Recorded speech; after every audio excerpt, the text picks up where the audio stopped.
A new Boston Celtics player runs to the scoring table to check in for the very first time, goes to take off his warm-ups, and realizes there's no jersey underneath. Back to the bench for him. A first-time Olympic snowboarder with a 50-yard lead showboats on the second to the last jump, falls, and sees her competitor blow by her for the gold medal. You might remember some of these things. A young Indy 500 driver with a 4-second lead and a single lap to go makes an ill-advised pass and crashes into the wall, giving the win to another driver. You may have just seen that one. May have just seen that. What would you say all of these young athletes have in common? Rash. Inattention. Bad judgment. Inattention, bad judgment. Showboating. What's that? They're showing off. Showing off, possibly. So we would agree that these are mostly errors of inexperience. And there's a word for that. What would you call that when somebody makes an error based on inexperience? Learning. Gaining wisdom. Artists. Well, all of those things, and we also call them rookie mistakes, right? And we've all made rookie mistakes. The thing about rookie mistakes is that it's not a bad thing to make a rookie mistake if you're a rookie, because that's how you learn. An experienced person making rookie mistakes, not such a good thing. So I'm going to talk today about some of the mistakes I see speakers make that might make you look like a rookie, even if you aren't one. Okay? So, rookie mistake number 1, not using a microphone. The rookie says, "Is this thing on? Can you hear me? Do I even need a microphone?" No. Well, I don't. If you have to ask, then the answer is yes. If you have more than 40 people in a room, generally, a professional speaker will always use a microphone. Why would they use a microphone? So you can hear them. So people can hear them. There's another good reason that speakers use a mic, and that is Save their voice. to protect your own voice. So don't be macho, use a microphone. Rookie mistake number 2, not knowing how their technology works. A rookie says, "I've never used a clicker before." That's for you, Greg. True. If you haven't used a presentation remote before, then you probably should practice before your presentation. If you've never taken your laptop and used it in a presentation before, you might want to turn off your IM and your Skype notifications, and you might want to make sure your screen doesn't go to sleep every 60 seconds. These are all things I have seen happen. And if you've never used a microphone, I have a nice free handout for you on my website. Rookie mistake number 3, telling the audience about your every discomfort. A rookie says, "I don't have enough time to cover everything." Your audience doesn't want to know how nervous you are. They really don't want to know how unprepared you are. And they really don't want to know how bad you are at time management. So, suck it up. Pretend that you are the most confident, together person in the world and get the job done. Rookie mistake number 4, not checking your venue or your equipment in advance. A rookie says, "I didn't know the air conditioning would be this loud." Even with careful planning, projector bulbs burn out, computers wig out, and then speakers freak out. A room can be too cold. A room can be too hot. Sometimes you have a blinding white building across the street when you're trying to see the audience. So get to know your venue and your equipment beforehand so that you don't get caught off guard by these kinds of snafus. Rookie mistake number 5, making it all about yourself and not about the audience.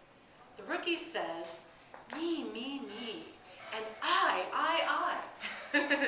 A sure sign of a rookie is when the presentation is all about the presenter, the presenter's credentials, the presenter's awards, the presenter's business, the presenter's cat, and the presenter's special offers. And when the presenter has not taken into account what the audience actually needs, wants, and cares about. Now, have any of you ever seen any of these newbie no-nos in a presentation? From time to time. Have any of you ever made any of these mistakes? No? I'm sure nobody in this room. Well, it's not too late. It's not too late to move on and learn from your mistakes. And as Lindsey Jacobellis said after her failed attempt at the snowboard cross gold, she said, "I was feeling great that I was ahead. I wanted to share with the crowd my enthusiasm. I messed up. And oh well, it happens."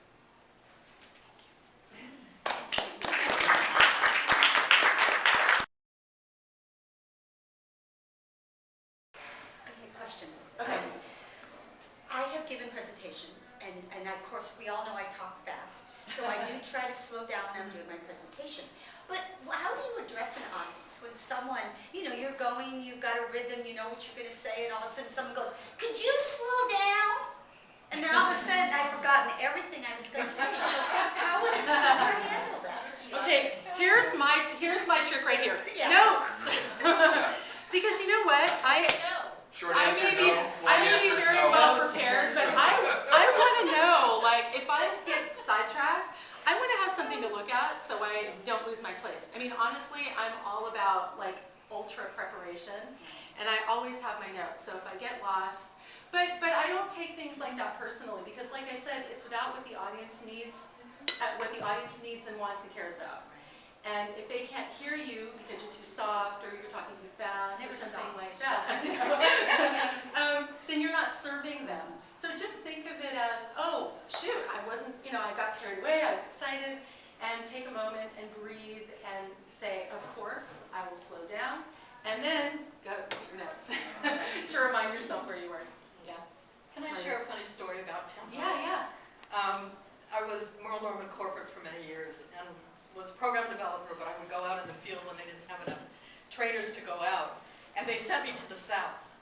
I did, Greenville, South Carolina, and Savannah, Georgia. And I started talking, and somebody raised their hand and said, "You can't do it that way. You sound like you're from New York. You have to go real slow here." So by the end of the day, I was talking about how many items you could get on your ticket for your sale. It was amazing, the difference, and that makes a difference in what you can cover in your amount of time. But boy, did I learn my lesson fast that day. Exactly. And this is why practicing is really important. I always tell people when you practice, give yourself an extra cushion of time at the end. If you have a 10-minute presentation, don't practice it up to 10 minutes. Practice it up to 8. Because things will happen, people will raise their hands or people will laugh and things will take longer than you expected. And if you don't give yourself that cushion, you're actually going to end up going over. And when I give a presentation, I really try to slow down because I'm a fast talker too. And I really try to go what feels slow for me, which may be not slow for anyone else. Do I have time for one more? Because I know Karen had a question. I've recently been to a lot of seminars, training seminars, and I'm interested in your approach on when the people in the class seem to think they know more than the person teaching the class and try to take over. Ooh. How to kind of just stop that.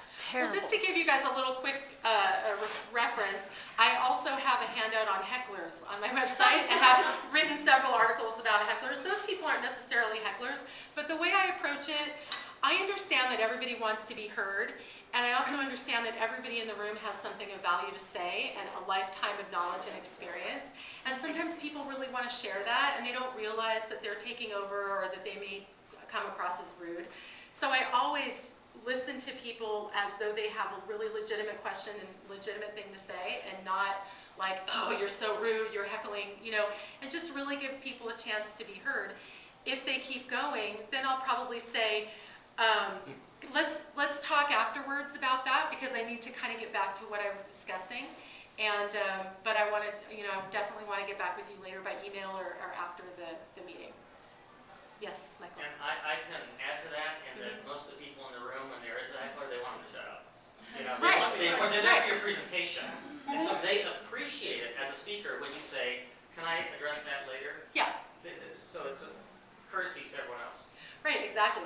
And it's a fine line because you don't want to humiliate somebody or embarrass somebody or make somebody feel bad just for asking 10 questions or whatever they're attempting to do.